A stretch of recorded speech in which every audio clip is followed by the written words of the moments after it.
하나님 말씀 보시겠습니다. 잠언 8장입니다. 잠언 8장 1절에서 21절까지 잠언 8장 1절에서 21절까지 다 같이 한음성으로 읽겠습니다. 시작! 지혜가 부르지 아니하느냐? 명철이 소리를 높이지 아니하느냐? 그가 길가의 높은 곳과 내거리에 서며 성문 격과 문 어기와 여러 출입하는 문에서 불러 이르되 사람들아 내가 너희를 부르며 내가 인자들에게 소리를 높이노라. 어리석은 자들아 너희는 명철할지니라. 미련한 자들아 너희는 마음이 밝을지니라. 너희는 들을지어다. 내가 가장 선한 것을 말하리라. 내 입술을 열어 정직을 내리라. 내 입은 진리를 말하며 내 입술은 악을 미워하느니라.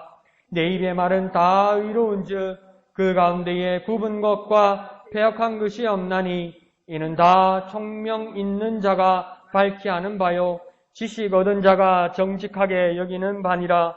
너희가 은을 받지 말고 나의 훈계를 받으며 정금 받아 지식을 얻으라. 대저 지혜는 진주보다 나음으로 원하는 모든 것을 이에 비교할 수 없음이니라. 나 지혜는 명철로 주소를 삼으며 지식과 근신을 찾아 얻나니 여호와를 경외하는 것은 악을 미워하는 것이라. 나는 교만과 거만과 악한 행실과 배역한 입을 미워하느니라. 내게는 계략과 참 지식이 있으며 나는 명철이라. 내게 능력이 있으므로 나로 말미암아 왕들이 치리하며 방백들이 공의를 세우며 나로 말미암아 재상과 존귀한 자 곧 모든 의로운 재판관들이 다스르느니라. 나를 사랑하는 자들이 나의 사랑을 입으며 나를 간절히 찾는 자가 나를 만날 것이니라. 부귀가 내게 있고 장구한 재물과 공의도 그러하니라.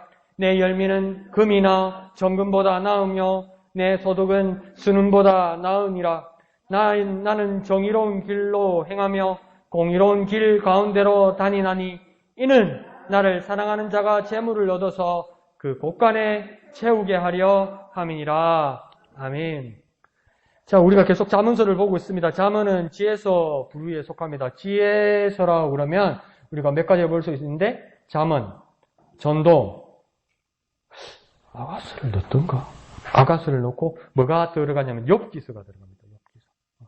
그래서 4개에서 3개 보는데 잠언, 전도, 욥기, 아가서가 들어갈 때도 있고 어떤 사람은 또 안 들어갈 때도 있어요. 그런데 이 잠언은 지혜서 부류에 속하면서도 문학적 압축이 되어 있어서 조금은 어려울 수도 있습니다. 그런데 그게 왜 어려워지냐면요.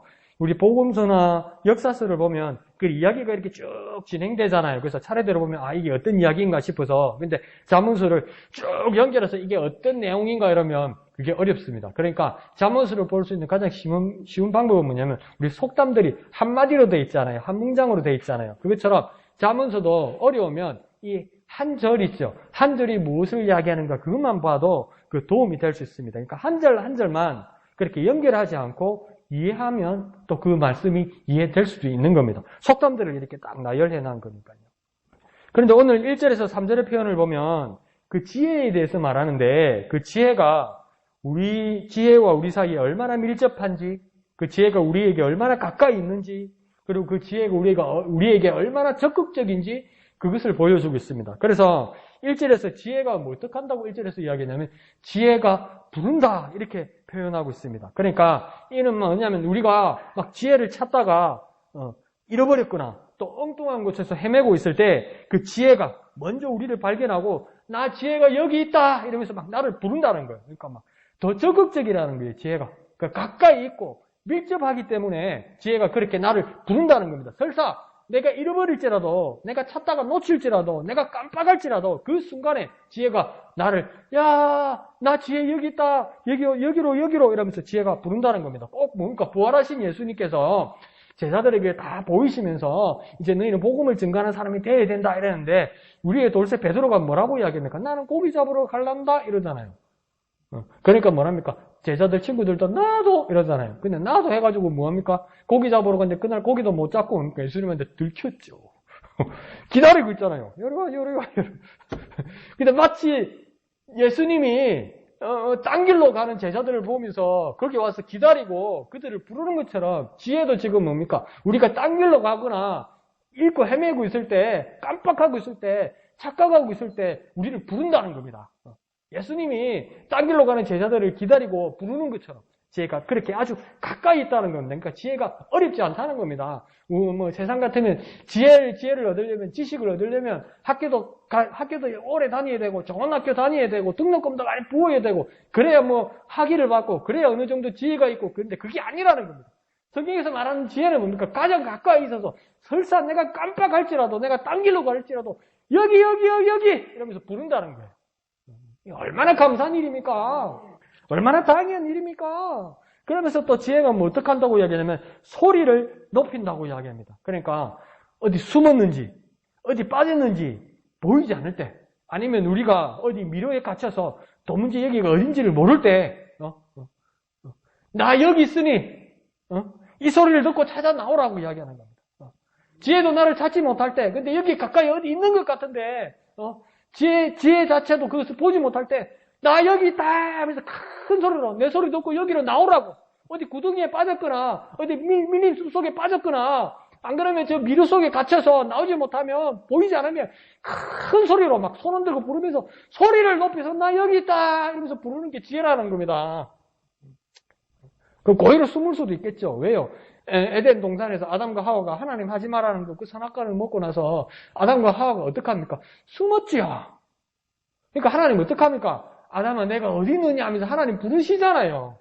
설사 범죄했을지라도, 설사 부끄러운 일을 했을지라도, 아니면 내 심사가 못돼져가지고 이제 하나님이 지겨워, 말씀이 지겨워 이렇게 숨었을지라도 하나님이 적극적으로 아담과 하와를 부르시는 것처럼 지혜도 뭡니까? 날 부른다는 겁니다. 나 여기 있다. 이게 얼마나 큰 은혜입니까? 그러니까 지혜로 주님이 나를 부르신다는 겁니다. 나를 보시고 부르시고 나를 찾으시면서 부른다는 겁니다. 그게 지혜라는 겁니다. 마치 주님처럼, 지혜가 마치 주님처럼 나를 부른다는 겁니다. 한번 해볼까요? 지혜로 주님이 부르신다. 지혜로 주님이 부르신다. 나를 보시고 부르시고 나를 찾으시면서 부르신다. 그러니까 막 나를 보고 부르시고 막 나를 찾으면서 부른다는 겁니다. 정말 가까이 있고 정말 밀접하고 나보다 더 간절하고 나보다 더 애틋한 것이 지혜라고 지금 이야기하고 있는 겁니다. 그러면서 2절, 3절은 뭐라고 또 이야기하냐면, 어디에 지혜가 있다고 이야기하냐면 2절에 보면 길가 높은 곳, 또 어디요? 내거리.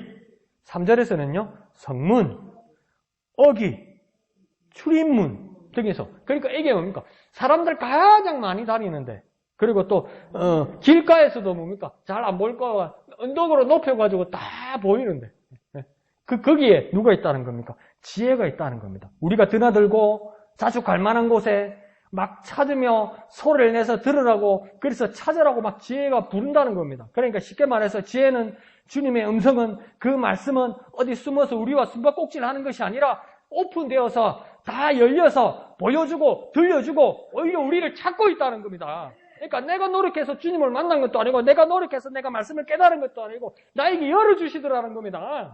왜요? 성령께서, 성령 하나님께서 내게 오셔서, 하나님의 속사정을 확연히 하시는 성령께서 내게 오셔서 내 영혼을 이끌어 오시고 하나님의 진리를 깨닫게 하더라는 겁니다. 지혜도 지금 이 일을 하고 있더라는 겁니다. 그래서 지혜의 말씀은 주님처럼 우리의 삶의 자리에 있습니다. 우리 삶의 자리에 있습니다. 나는 지혜는 내가 이런 데서는 난 지혜를 만날 수 없어. 이런 것에서는 내가 주님을 만날 수 없어. 라고 생각하는 그곳에 주님이 계시더라는 겁니다. 그곳에 지혜가 있더라는 겁니다. 그러니까 지혜의 말씀은 주님처럼 우리의 삶의 자리에 있습니다. 우리가 있는 어느 곳에도 있는 것이 무엇입니까? 지혜와 주님의 말씀이라는 겁니다. 한번 해볼까요? 지혜의 말씀은 주님처럼 우리 삶의 자리에 있다. 우리 삶의 자리에 있다. 그러니까 내가 행동하고 내가 가고 내가 생각하고 내가 움직이는 모든 곳에서 지혜는, 주님의 말씀은 항상 나와 함께 있다는 겁니다. 온통 은혜죠. 자, 그러면서 4절부터는 그 입장의 관점이 조금 바뀌는데요. 자세히 보니까 이 지혜가 의인화되었습니다. 그래서 4절 이후로 내가 나는 이게 다 누굴 말하는 겁니까? 지혜를 말하는 겁니다. 지혜가 사람처럼 말하는 겁니다. 지혜가 의인화된 겁니다. 그래서 그 지혜가 나는 말하면서 우리에게 말을 겁니다. 그리고 4절 이후로 나 모두 지혜가 인격체가 되어서 우리에게 말한다는 겁니다. 그러니까 뭐랄까요? 아주 밀접하다는 겁니다. 그러니까 저는 아직도 그게 이해가 안 가는데 또 제가 이해가 안 간다는 말을 하면 또 그렇게 하는 사람들을 또 제가 이해가 안 갈게요. 쉽게 말해서 반려견이나 반려묘를 키우시는 분, 그러니까 강아지나 고양이를 집에서 키우시는 분은 그러니까 그 고양이나 강아지 보고 뭐라고 합니까? 엄마가, 아빠가 이렇게 이야기하잖아요. 근데 저는 아직 안 키워보는 게 이해 못 하거든요. 무슨 엄마야, 낳지도 않았는데 무슨 아빠야, 내 새끼 내 족보도 안 올랐는데. 근데 그렇게 말하면 진짜 개 고양이 키우는 분은 제가 그렇게 하는 말이 불쾌해요. 왜요? 가족이니까. 근데 키우는 분들은 진짜 엄마 아빠처럼 그 강아지나 고양이를 대한단 말이죠. 근데 그게 추호에 의심도 없단 말이에요. 그죠? 그와 마찬가지로 이 지혜가 그냥 지혜가 어떤 정보나 어떤 글자나 어떤 방법이나 어떤 설명서가 아니라 이 지혜가 사람처럼 인격처럼 나에게 말을 걸고 나와 함께하고 나에게 능력으로 나타나고 나에게 막 현실적으로 역사한다. 지금 이렇게 말하는 거예요. 그러니까 이렇게 이야기할 때 학자들이 이제 묘하게 생각합니다. 이 지혜가 뭘까? 이 지혜가 뭔데 사람처럼 지금 말을 걸을까? 사람처럼 능력을 행할까? 그럴 때 뭐라고 이야기냐면 어떤 사람들은 극단적으로 학자들은 지혜와 하나님을 동일하게 보는 자들이 있습니다. 또 두 번째 어떤 분들은 뭐라고 이야기냐면 태초에 하나님과 함께한 지혜라고 말합니다. 그러니까 욥기의 끝에서도 38장부터입니까? 하나님께서 욥에게 물어보죠. 내가 묻는 말에 대답 한번 해봐라면서 막 이 우주 만물이 이를 지었던 그 이치들을 다 설명하잖아요. 이 말을 이해하겠냐? 이러잖아요. 근데 욥이 아니라도 우리가 그 말씀을 읽어봐도 이해가 갑니까? 하나님이 천지를 창조한 원리가 이해가 갑니까? 이해 안 가죠. 그냥 쉽게 말하면 신기할 따름이죠. 어떻게 이렇게까지 하나님께서 이런 마음으로 천지를 창조했을까? 그 이런 마음, 이런 계획, 이런 손길을 뭐라고 볼 수 있습니까? 지혜라고 볼 수 있죠. 그래서 어떤 학자들은 뭐라고 이야기하냐면 이 지혜는 태초에 하나님과 함께 있었다. 그렇게 말하는 사람도 있고 또 혹자는 더 밀접하게 가서 태초에 지혜가 하나님과 함께 있었다고 태초가 창세기에도 나오지만 또 어디에도 나옵니까? 요한복음 1장에서 나온단 말이죠. 그죠? 태초에 뭐가 있었다고 이야기합니까? 말씀이 있었다고? 근데 그 말씀이 또 뭐라고 딱 반정이 됐습니까? 요한이 말씀은 곧 하나님이라고 해버렸단 말이에요. 근데 하나님이라고 이야기하다가 또 12절, 14절에 가면 뭡니까? 말씀이 뭐가 됐다고 이야기합니까? 육신이 됐다고 이야기해요. 말씀이 육신이 됐다면 성육신 됐다는 건데 말씀이신 하나님이 사람이 되셨다는 건데 그 누굴 이야기하는 거냐는 거예요. 예수 그리스도를 얘기하는 거 아니냐. 막 그렇게까지 가는 분도 있다는 거예요. 그러니까 세계 중에 무엇이 맞을까 아직 정확하게 단정 지을 수 없지만은 그러니까 아주 하나님과 가까이 있고 아직 하나님과 밀접하고 하나님의 이름표와 같고 하나님의 트레이드 마크와 같는 거예요. 그럼 이건 뭡니까? 원래 우리 것도 아니고 우리가 스스로 만들어서 가질 수도 없는 거라는 거예요. 근데 뭡니까? 은혜로 우리에게 주신다는 것이죠. 그러니까 은혜로 우리에게 다가오고 은혜로 우리에게 말을 걸고 은혜로 지혜가 우리에게 와서 역사하고 은혜로 우리 지혜가 우리에게 와서 깨닫게 한다 이겁니다. 이게 지금. 자, 그러면서 사자를 다시 한번 확인하면 뭐냐면 지혜인 내가 여태 너희를 부르고 소리 높이고 아주 공개적으로 접근하며 가까이 있었다 이렇게 말하는 겁니다. 그러니까 지혜를 먹고 우리는 막 공부하고 파고 사전 찾고 외우고 그래서 4개 중에 잘 찍어서 맞추는 게 그 정답이 지혜라고 생각했지만 여기서 성경에서 말하는 사절에서 말하는 지혜는 뭐냐면 지혜는 숨바꼭질하지 않고 가까이 있다 이 말입니다. 지혜는 수수께끼가 아니고 아주 쉬운 거라는 겁니다. 왜요? 하나님께서 은혜로 부어주시기 때문에 인간으로는 알 수 없기 때문에 하나님께서 그냥 주시는 것이기 때문에 지혜는 숨바꼭질하지 않고 가까이 있다는 겁니다. 그럼 우리는 어떻게 받으면 됩니까? 의심하지 않고 믿음으로 받으면 되는 거예요. 너무 쉬운 게 의심이 생기는 거라. 아닌데 딴 게 있을 낀데 자꾸 이러는 거예요. 그 의심입니다. 의심. 하도 어렵게 공부를 해서가지고 근데 그런 이야기 아닙니다. 지혜는 숨바꼭질하지 않고 가까이 있습니다. 한번 해볼까요? 지혜는 숨바꼭질하지 않고 가까이 있다. 지혜는 숨바꼭질하지 않고 가까이 있다. 이걸 믿으셔야 된다는 거예요. 그러면 이 지혜가, 하나님 주신 지혜가 우리 것이 될 수 있습니다. 자, 그러면서 5절에 그래서 이 지혜가 어떻게 한다고 이야기했냐면 어리석은 자는 명철하게 한다. 이렇게 합니다. 이 지혜가 있으면, 이 지혜를 받으면 어리석은 자는 명철하게 된다. 곧 분별력 있게 한다. 분별력이라는 게 얼마나 중요한지 요즘 젊은 세대에게 어떤 증후군이 있다고 하면 선택장애. 이놈의 네이버, 이놈의 다음, 이놈의 애누리, 이놈의 인터넷이 너무 정보가 많아가지고 뭘 선택해야 될지 모르겠는 거예요. 뭘 선택해야 될지. 뭘 선택해야 안 쏟고, 뭘 선택해야 좋고, 뭘 선택해야 싸게 살지 모르는 거예요. 물건이 너무 많아서. 그래서 1,000원짜리 하나 사는데 990원하고 950원하고 990원 사이에 1시간, 2시간을 쓰고 앉은 거예요. 그게 극인데, 그죠? 이 선택장애입니다. 왜? 분별력 없다는 거예요. 그거 10원하고 1원 별 차이 안 나는데 진짜 지혜로운 사람이면 10원, 1원 관계 안 하고 빨리 사고 다른 일을 하는 게 더 생산적인데 우리는 그게 안 돼. 그게 안 돼. 10원 더 주고 사면 사기당했다고 쏘갔다고 그러고 있어. 알겠습니까? 그런데 어리석은 자는 지혜가 있으면 명철하게 한다는 거예요. 분별력 있게 하고 선택할 수 있게 해 주신다는 겁니다. 이 쇼핑뿐만 아니라 우리 삶의 모든 자리에서 얼마나 선택의 기로에 서 있습니까? 결단하게 하신다는 거예요. 지혜가 있습니다. 자, 그리고 그 지혜는 5절에 뒤에는 뭡니까? 미련한 자는 마음이 밝게 한다. 이럽니다. 이 말은 무엇입니까? 깨달음을 주신다는 겁니다. 다시 말하면 뭡니까? 속지 않게 한다는 겁니다. 성공하는 비결들이 다 뭡니까? 사기와 방법의 경계에 있는 거죠. 사업의 성공의 비결은 사기와 방법의 경계. 그게 싸스라싸하게 줄타는 거 아니에요. 그러니까 뭡니까? 우리가 성공하려면 뭐라 해야 됩니까? 이 자본주의 사회에서도 쏙지 않아야 된다고 이야기하잖아요. 뭡니까? 마음이 어두운 자는 마음이 밝게 한다는 겁니다. 영적으로 말하면 뭡니까? 이거 괜찮은 것 같은데, 이 정도면 괜찮을 것 같은데 하면서 꼭 그냥 믿음의 자리에 와 있으면 되는데, 믿음과 타락 사이에서 꼭 줄타기 한다고요. 줄타기. 그래서 계속 이러다가 이제 빠지는 거죠. 그러지 말고 마음을 밝게 해서 깨달음을 주신다는 겁니다. 확신의 길을 보여주신다는 거예요. 그게 뭡니까? 지혜라고 이야기하는 거죠. 그러면서 6절에 뭡니까? 제발 지혜의 말을 좀 들으라고 이야기합니다. 그러면서 지혜는 선한 것이고 지혜는 정직을 낸다고 이야기합니다. 지혜가 선하다는 것은 무엇입니까? 지혜는 올바르다는 겁니다. 그리고 지혜는 정직하다는 것은 뭡니까? 진실하다는 겁니다. 이것을 다시 말하면 정말 하나님이 지혜를 가지고 있는 사람이면 꼼수나 술수나 편법을 써서 이득의 결과를 내는 것, 그건 지혜가 아니라는 겁니다. 그런데 세상 사람들은 뭐랍니까? 그게 지혜라고 이야기하죠. 그래서 우리 할머니들, 우리 어머니들, 손주나 자기 자식을 보면서 제일 걱정하는 게 뭡니까? 우리 애는요 너무 착해서 큰일이에요 이러잖아요. 세상이 얼마나 타락했으면 착한 게 큰일입니까? 세상이 얼마나 잘못됐으면 착한 게 큰일입니까? 그런데 오늘 본문은 뭐라고 이야기했냐면 진짜 훌륭한 사람은 착하다는 겁니다.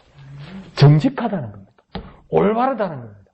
그게 바르다는 겁니다. 지혜는 선하고 정직하고 올바르고 진실하다는 겁니다. 정말 우리가 하나님을 신뢰하는 사람이면 세상이 비난하고 세상이 비웃고 어리숙한 바보같이 보일지라도 우리는 정직하고 진실하게 하나님의 뜻을 따라 살아내야 된다는 겁니다. 그럴 때 뭡니까? 세상이 빛으로 보이게 되는 것이죠. 머리 좋네 그런 소리보다도 세상이 빛으로 보여지는 것, 그것이 지혜입니다. 그래서 진실하고 선하게 그것이 지혜가 말하는 겁니다. 한번 해볼까요? 진실하고 선하게, 진실하고 선하게, 그게 무엇입니까? 하나님이 말하는 지혜입니다. 그런데 이걸 우리 자녀들에게, 우리 손주들에게 준다는 게 이게 마음이 얼마나 어렵습니까? 나가서 사기당해라 그러는 것 같고 나가서 따돌림 받아라는 것 같잖아요. 근데 그게 지혜라고 이야기합니다. 결단하는 저와 여러분 됩시다. 자, 그러면서 7절에 계속해서 내 입에, 그러면 그 말은 뭡니까? 지혜의 입은 진리를 말하고 악을 미워한다고 이야기합니다. 진리를 말한다는 것은 뭡니까? 옳은 것이고 악을 미워한다는 것은 선하다는 것을 말합니다. 또 8절에서는요. 의롭고 그 다음 뭡니까? 굽은 것이나 패역한 것이 없다고 이야기합니다. 그러니까 7절, 8절을 보면 진리를 말하고 악을 미워하고 의롭고 굽은 것이나 패역한 것은 없다. 이게 뭡니까? 하나님의 성품을 보는 것하고 똑같잖아요. 그죠? 지혜로운 자는 뭡니까? 하나님을 닮는 사람입니다. 내가 진짜 지혜롭다면 하나님을 닮는 겁니다. 근데 진짜 내가 지혜로워서 이 사회에서, 이 세상에서 성공했는데 하나님하고 거리감이 있으면 잘못된 지혜입니다, 이게. 열매를 한번 보세요. 머리가 좋고, IQ가 좋고, 성적표에 성적이 좋아서 진급하고 합격했는데 그것이 하나님 성품과 멀면 하나님이 말씀하시는 지혜와는 다른 겁니다. 결과를 보면 알겠죠. 그래서 정말 지혜로운 건 뭡니까? 하나님의 성품을 담는 겁니다. 정말 지혜로운 건 뭡니까? 하나님의 성품을 담는 겁니다. 정말 지혜로운 건요, 하나님의 성품을 담는 겁니다. 그래서 하나님의 성품을 담는 것이 진리를 말하고 악을 미워하고 의롭고 굽은 것, 패역한 것은 없다고 말할 때 그것이 지혜로운 하나님의 성품을 담은 겁니다. 그러면서 9절에 뭐라고 이야기하냐면 총명이 있는 자, 곧 분별력이 있는 자는 어떻게 하고 있다고 합니까? 다 알고 있다. 이 말은요, 진짜 똑똑한 사람은 하나님의 지혜가 무엇인지 다 아는 사람이라는 겁니다. 진짜 똑똑한 사람은 여기에 길이 있고 이건 여기에 있고 저건 저기에 있고 각자의 어떤 길이 있고 각자의 방법이 있다고 말하는 것이 아니라 진짜 똑똑해서 총명이 있고 분별력이 있는 사람은 그것이 하나님의 지혜라는 것을 알게 된다는 겁니다. 그러면 우리가 역으로 하나님의 지혜를 붙들면 진짜 분별력 있고 정말 총명이 있는 사람이 되는 거예요. 그러면 우리 자녀들에게, 우리 가족들에게 덕담할 때 뭐라 합니까? 하나님의 지혜를 가져라. 하나님의 지혜를 사모해라. 그보다 더 큰 덕담이 없다는 겁니다. 이 말은 뭡니까? 네가 세상에서 제일 총명한 사람, 세상에서 제일 똑똑한 사람이 될 수 있다. 그렇게 축복하는 거하고 똑같은 거예요. 날마다 우리 가족과, 날마다 우리 자녀과, 날마다 우리 후손들에게 그렇게 축복하시기를 부탁드립니다. 하나님의 지혜를 닮은 자가 되거라. 하나님의 지혜를 닮은 자가 되거라. 그것이 뭡니까? 세상에서 가장 총명이 있는 자가 될 것입니다. 그러면서 9절 끝에 그런 말을 합니다. 지식 얻은 자가 정직하게 여기는 바니라. 이 말이 모르는 단어는 없는데 문맥을 딱 연결하나 보니까 정확히 무슨 말인지 모르겠죠. 그죠? 지식 얻은 자가 정직하게 여기는 바니라. 이 말을 다시 한번 제가 해석을 해드려 볼게요. 지식을 얻은 사람은 당연하게 알고 있는 것이다. 이 뜻입니다. 지식을 얻은 자가, 이 말은 뭡니까? 정말 참 지식, 참 지혜가 있는 사람은 정직하게 여기는 바니라. 이 말은 뭡니까? 정직하게를 뭡니까? 당연하게 알고 있다. 그러니까 진짜 지식을 알고 있는 사람은 당연하게 알고 있다. 뭐가요? 하나님의 지혜가 진짜라는 것을. 진짜 총명이 있는 사람은 하나님 지혜가 진짜라는 것을 알고 있다. 그러니까 지혜로운 사람은 당연히 진리를 분별하고 하나님을 아는 겁니다. 진짜 지혜로운 사람, 진짜 총명 있는 사람은 당연히 진리를 분별하고 하나님을 아는 겁니다. 저와 여러분이 하나님을 알고 있습니까? 그러면 지혜로운 사람입니다. 세상 사람들이 아무리 나보고 어리숙하다고 말할지라도 가장 지혜로운 것을 가지고 있는 저와 여러분입니다. 마지막 날에 빛나게 될 겁니다. 정말 반짝반짝반짝 빛나게 될 거예요. 왜요? 하나님을 알고 있으니까. 그보다 더 값지고 더 큰 지혜가 어디 있습니까? 그 지혜를 귀히 여기는 저와 여러분 되시기를 부탁드립니다. 한번 해볼까요? 지혜로운 사람은 진리를 분별하고 하나님을 안다. 지혜로운 사람은 진리를 분별하고 하나님을 안다. 정말 지혜로운 사람은 하나님을 아는 겁니다. 저와 여러분이 하나님을 알고 있습니까? 하나님을 붙들고 있습니까? 그러면 지혜로운 사람이란 증거가 되는 것입니다. 이것을 붙드는 저와 여러분 되시길 부탁드립니다. 그러면서 10절은 이제 뭐라고 이야기하냐면 은보다 지혜의 훈계를, 그 다음 정금보다 지식을 얻으라 이렇게 말합니다. 근데 11절에 또 한번 뭐라고 이야기하냐면 지혜는 무엇보다 낫다? 진주보다 낫고 이렇게 말하니까 기금속 보석하고 지혜가 비교되는 겁니다. 지금 금, 은, 진주 이런 거 그죠? 근데 19절을 보면 다시 뭐라고 이야기하냐면 나의 열매가 곧 내 열매가 곧 지혜의 열매가 무엇보다 낫다고요? 19절에 금이나 정금보다 낫다. 그리고 또 내 소득이 곧 지혜의 소득이 무엇보다 낫다고요? 수능보다 낫다. 자 그러면 10절, 11절, 19절에서 다 지혜와 무엇이 비교되는 겁니까? 은, 순금, 진주, 금, 수는 이게 비교되는 겁니다. 뭐하고 비교되는 겁니까? 지혜하고 비교되는 겁니다. 근데 뭐가 낫다고 이야기합니까? 이 수많은 기금속보다도 뭐가 낫다고요? 지혜가 낫다고 이야기합니다. 그런데요, 한번 물어봅시다. 반대로 저까지 다 합쳐서 자, 여기다가 상을 차려놨어요. 은, 순금, 진주, 금 여기를 한 접시에 넣고 여기 요거는 지혜다 이러면서 하나님 말씀 성경을 이렇게 넣어놨어요. 뭐 가지고 하랍니까? 거짓말 한다. 나도 요 눈이 가는데 자꾸. 자, 근데 여러분은 뭡니까? 정말 하나님 앞에서 겸손하니까 정말 지혜를 붙들어야 되겠다고 그런 마음을 가지겠지요. 저보다도 훨씬 아무리 생각해도 여러분은 저보다 훨씬 신실하니까. 아무리 생각해도 내가 비꼬는 말이 아니에요. 아무리 생각해봐도 내가 부모님을 생각하는 마음을 생각해봐도 사람을 섬기는 모습을 봐도 믿음생활, 신앙생활을 하는 것보다 아무리 봐도 저보다 여러분이 훨씬 나아요.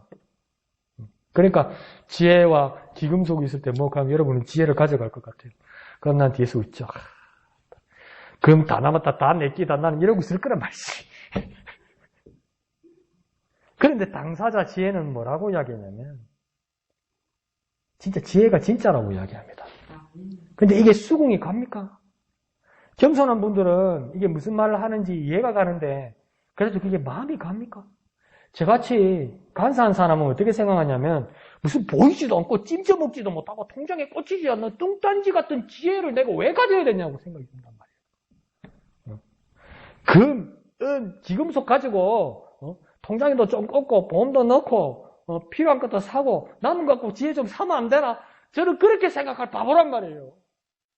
근데 세상에 많은 사람들이 많은 그리스도인들이 나와 같은 생각하는 바보도 있다는 거예요. 그런데 이게 무슨 말씀인지 13절만 한번 잘라서 와서 한번 봅시다. 13절에 보면 뭐라고 이야기하냐면 13절에 여호와를 경외하는 것은 악을 미워하는 것이라. 그 다음요. 나는 곧 지혜는 교만과 거만과 악한 행실과 패역한 입을 미워하느니라. 이걸 13절에서 앞에 10절, 11절, 19절에 기금속과 지혜를 비교하는 것과 같이 대입해 보면 이 말씀에 비추어 보면 여호와를 경외하는 것이 없는 금, 은, 진주, 보석은 오히려 교만과 거만과 악한 행실과 패역한 말들만 뱉을 거라는 겁니다. 다시 말하면 여호와를 경외하는 것 없이 많은 보석들을 가지고 있는 것은 뭡니까? 악한 것이 될 거라는 겁니다. 더 쉽게 말해볼까요? 여호와를 경외하는 것 없이 금은 보석을 가지게 되면 금은 보석은 사라지지 않습니다. 금은 보석이 여러분 거 될 수 있습니다.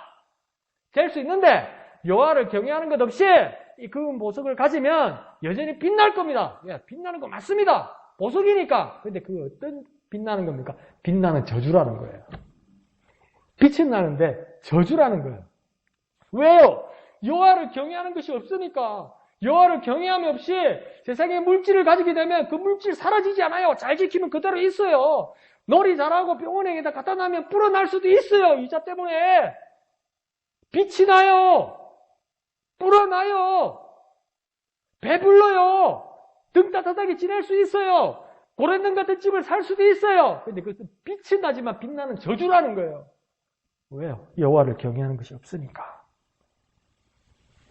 진짜 우리의 욕망을 털어내고 이 말씀을 진리로 지혜로 받아들여야만 합니다. 그러나 혹시 마음이 어렵다면 저를 포함해서 기도합시다. 내 마음을 바꾸어 주시고 하나님을 경외하는 지혜자가 되게 하여 주시옵소서. 저요, 지난 수요일도 말씀드렸지만 아직도 이게 내 마음에 돌처럼 이렇게 박혀 있어요. 나 1살 어린 동생이 책을 썼는데 지난 수요일도 말씀드렸지만 욥기 주제는 뭐냐면요. 고생 끝이 낙이 온다도 아니에요. 욥이 착하다 못됐다도 아니에요. 뭐냐면 사단이 하나님한테 그렇게 말하잖아요. 욥이 까닭 없이 하나님을 경외하는 줄 압니까? 이 말이잖아요. 까닭 없이가 무슨 뜻인지 아세요? 아무 조건 없이예요. 근데 하나님은 욥을 어떻게 믿습니까? 욥은 조건 없이 대가 없이 보상 없이 나를 섬기는 자야. 하나님 끝까지 그 욥을 증명하고 싶었어요. 근데 그러면 욥기에서 우리에게 던져주는 질문은 뭐냐면요. 아무 대가 없이 하나님을 사랑할 수 있니? 나에게 물어보는 거예요. 하나님이 정말 나에게 건강을 안 주신다면, 하나님 나에게 행복을 주시지 않는다면, 하나님이 내가 가지고 있는 것까지도 다 흘려버리고 빼앗기게 하신다면, 그래도 나는 하나님을 사랑할 수 있니? 그렇게 물어보는 거. 그게요, 지금 몇 날 며칠을 내 가슴에 돌이 박혀 있어요. 난 이때까지 예수 어떻게 믿은 거지? 난 이때까지 신앙생활을 어떻게 한 거지? 나 어떻게 하다가 목사 된 거지? 아직도 하나님이 나한테 무슨 대가를 치러주고 나한테 무슨 보상해 주는 거 그걸 바라고 난 예수 믿는 거 아닌가? 그럼 난 욥보다 못한 사람이에요. 그러면 하나님은요, 날 보상해 줄 수 없어요. 욥처럼요. 그래서 오늘 여기 말씀처럼 내 마음을 바꿔주시고 하나님을 경외하는 지혜자가 되게 하여 주옵소서. 하나님 여태까지 가졌던 내 마음 바꾸어 주시고 하나님을 경외하는 지혜자가 되게 하여 주옵소서. 정말 하나님을 경외하는 지혜자가 되게 하여 주옵소서. 정말 하나님만 바라보는 지혜자가 되게 하여 주옵소서. 이거 잘못하면요, 내 죽을 때까지 기도해야 될 것 같아요.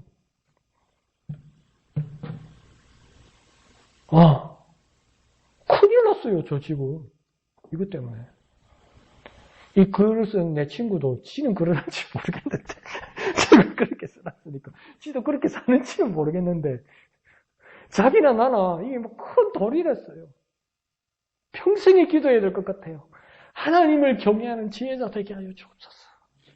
모든 금은 보석 버릴지라도, 모든 환경을 내가 포기할지라도, 내 모든 삶의 조건을 포기할지라도 하나님만을 경외하는 지혜자 되게 하여 주시옵소서. 그렇게 주님께로 나아가는 저와 여러분 되시기를 부탁드립니다. 한번 해볼까요? 내 마음을 바꾸어 주시고 하나님을 경외하는 지혜자가 되게 하여 주옵소서. 내 마음을 바꾸어 주시고 하나님을 경외하는 지혜자 되게 하여 주옵소서. 그렇게 기도하는 저와 여러분, 변화되는 저와 여러분 되시기를 축원드립니다. 자, 그래서 17절은 뭐라고 이야기했냐면 17절에 나를 사랑하는 자들이 나의 사랑을 입으며 나를 간절히 찾는 자가 나를 만날 것이니라. 오늘 본문에서 나는 누구라고 했습니까? 지혜라고 얘기했죠. 지혜를 사랑하는 자는 지혜의 사랑을 입을 것이고 지혜를 간절히 찾는 자는 지혜를 만날 것이라고 이야기합니다. 다시 말하면 우리 오늘로 적용하면 지혜와 하나님을 사랑하며 지혜와 하나님을 간절히 찾게 하여 주시옵소서. 이렇게 기도하는 거예요. 정말 다시 한 번 더 내가 지혜와 하나님을 사랑하며 지혜와 하나님을 간절히 찾게 하여 주시옵소서. 사모하게 하여 주시옵소서. 그렇게 변화되고 기도하는 저와 여러분 되시기를 부탁드립니다. 한번 해볼까요? 지혜와 하나님을 사랑하며 간절히 찾게 하여 주옵소서. 사랑하며 찾게 하소서. 사랑하며 찾게 하소서. 이 지혜를, 이 하나님을 정말 사랑하며 간절히 찾고 기도하는 저와 여러분 되시기를 부탁드립니다. 제가 하면서 21절에 한 가닥 희망이 보입니다. 21절에 뭐라고 이야기합니까? 이는 나를 사랑하는 자가, 곧 지혜를 사랑하는 자가 재물을 얻어서 그 곳간에 채우게 하려 함이니라. 할렐루야! 재물 준다네. 목사님, 그렇게 하지마, 싼 너 준다, 하구마. 지혜와 하나님을 사랑하면 재물을 얻고 곳간에 채울 여유까지 주신다고 마지막에서 이야기하고 있습니다. 그러면 질문해 봅시다. 앞에 말씀하고 우리가 연결이 되려면 어떤 재물이기에 그럴까요? 어떤 재물이기에 내 곳간에 찬다는 것일까요? 우리가 미래를 아직도 가지고 있고 희망을 가지고 있는 일말의 소망을 가지고 있는 돈, 보석, 곡식, 명예, 그걸까요? 더하여 주실 수는 있겠지요. 그렇지만 진짜 어떤 재물일까요? 내 곳간에 채울 어떤 재물일까요? 제가 묵상한 한 가지만 말해볼까요? 금은 보석보다도 더 귀한 지혜가 아닐까요? 그 지혜와 함께 하시는 하나님 아닐까요? 그래서 우리는 이렇게 기도하기를 원합니다. 지혜로우신 하나님, 지혜의 말씀이신 주님, 내가 주님을 사랑함으로 내가 간절히 찾음으로 그 기쁨이 풍성하기를 원합니다. 지혜로우신 하나님, 지혜의 말씀이신 주님이 내게 참 재물 되시기를 원합니다. 그렇게 기도하는 저와 여러분 되시기를 부탁드립니다. 한번 해볼까요? 지혜로우신 하나님, 지혜의 말씀이신 주님, 내게 풍성하기를 원합니다. 내게 풍성하기를 원합니다. 그 풍성하신 그 주님이 나의 재물 되시는 주님이심을 확신하고 나아가는 저와 여러분 되시기를 부탁드립니다. 시간 찬송하신 후에 다 같이 기도하겠습니다.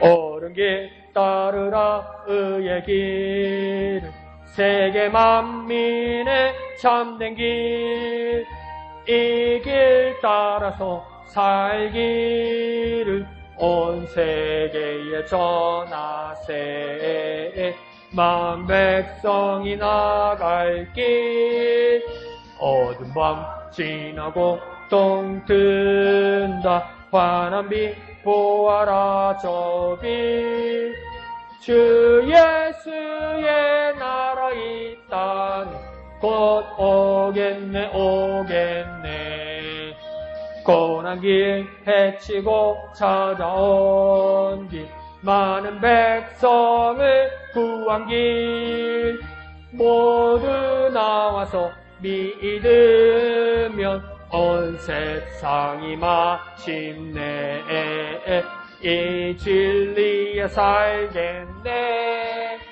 어두운 밤 지나고 동 든다 환한 빛 보아라 저 빛 주 예수의 나라 이 땅에 곧 오겠네 오겠네 아멘. 이 시간 기도할 때에 지혜로우신 하나님 지혜의 말씀이신 주님 내게 재물 되셔서 내게 가장 귀한 분 되셔서 풍성하기를 원합니다. 주님을 붙들게 하여 주시옵소서. 이 시간 다 같이 기도합니다. 지혜로우신 주님, 지혜의 말씀이신 주님, 내게 참 보배이십니다. 내게 참 보배이십니다. 내게 풍성한 기쁨이 되기를 원합니다.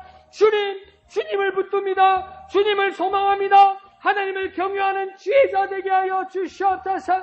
내 마음을 바꾸어 주옵소서. 세상의 물질로부터, 세상의 부귀로부터, 세상이 가지기를 원하는 것으로부터 내 마음을 바꾸어 주시고 하나님을 경외하는 지혜자 되게 하여 주옵소서. 주님 주신 지혜로, 주님과 함께 하신 지혜로 내가 풍성하기를 원합니다. 내 기쁨이 넘쳐나기를 원합니다. 내 곡간이 넘쳐나기를 원합니다. 주님 역사하여 주시옵소서. 주님 역사하여 주옵소서. 주님만을 경외하는 삶, 주님만을 경외하는 모습으로 변화시켜 주시옵소서. 주님 함께하여 주시옵소서. 주님 도와주시옵소서. 어두운 밤 지나고 동튼다. 어두운 밤 지나고 동튼다. 환한 빛 보아라 저 빛. 주 예수의 나라 이 땅에 곧 오겠네 오겠네. 거룩하신 아버지 하나님 은혜를 감사합니다. 정말 무지하고 부족하고 하나님께 접근도 할 수 없던 우리에게 우리를 찾아오셔서 말씀해 주시고 깨닫게 해주시고 부르시고 소리 높여서 우리와 함께 하시는 주님의 은혜에 참으로 감사합니다. 세상이 줄 수도 없고 세상이 알 수도 없고 세상이 깨달을 수도 없는 그 지혜를 우리에게 주신 주님의 은혜에 참으로 감사합니다.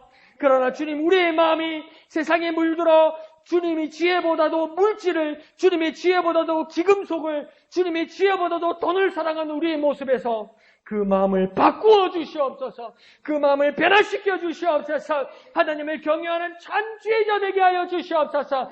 하나님만을 바라보는 참 지혜자로 변화시켜 주시옵소서. 지혜로우신 하나님, 지혜의 말씀이신 주님, 그 주님이 내게 재물이 되시고 내게 모든 것이 되셔서 내 마음의 곳간에 오셔서 풍성히 채워주시고 내게 기쁨이 넘쳐나게 하여 주시옵소서.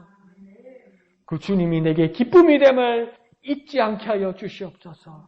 붙들게 하여 주시옵소서. 모든 것을 감사드리며 거룩하신 예수님의 이름으로 간절히 기도하옵나이다. 아멘. 하늘에 계신 우리 아버지, 아버지의 이름을 거룩하게 하시며 아버지의 나라가 오게 하시며 아버지의 뜻이 하늘에서와 같이 땅에서도 이루어지게 하소서. 오늘 우리에게 일용할 양식을 주시고 우리가 우리에게 잘못한 사람을 용서하여 준 것 같이 우리 죄를 용서하여 주시고 우리를 시험에 빠지지 않게 하시고 악에서 구하소서. 나라와 권능과 영광이 영원히 아버지의 것입니다. 아멘. 주님 감사합니다. 주님 감사합니다. 정말 하나님을 사랑하며 하나님을 간절히 찾는 우리가 되게 하여 주옵소서. 하나님을 경외하는 참 지혜자 되게 하여 주옵소서. 아무런 조건 없이, 아무런 대가 없이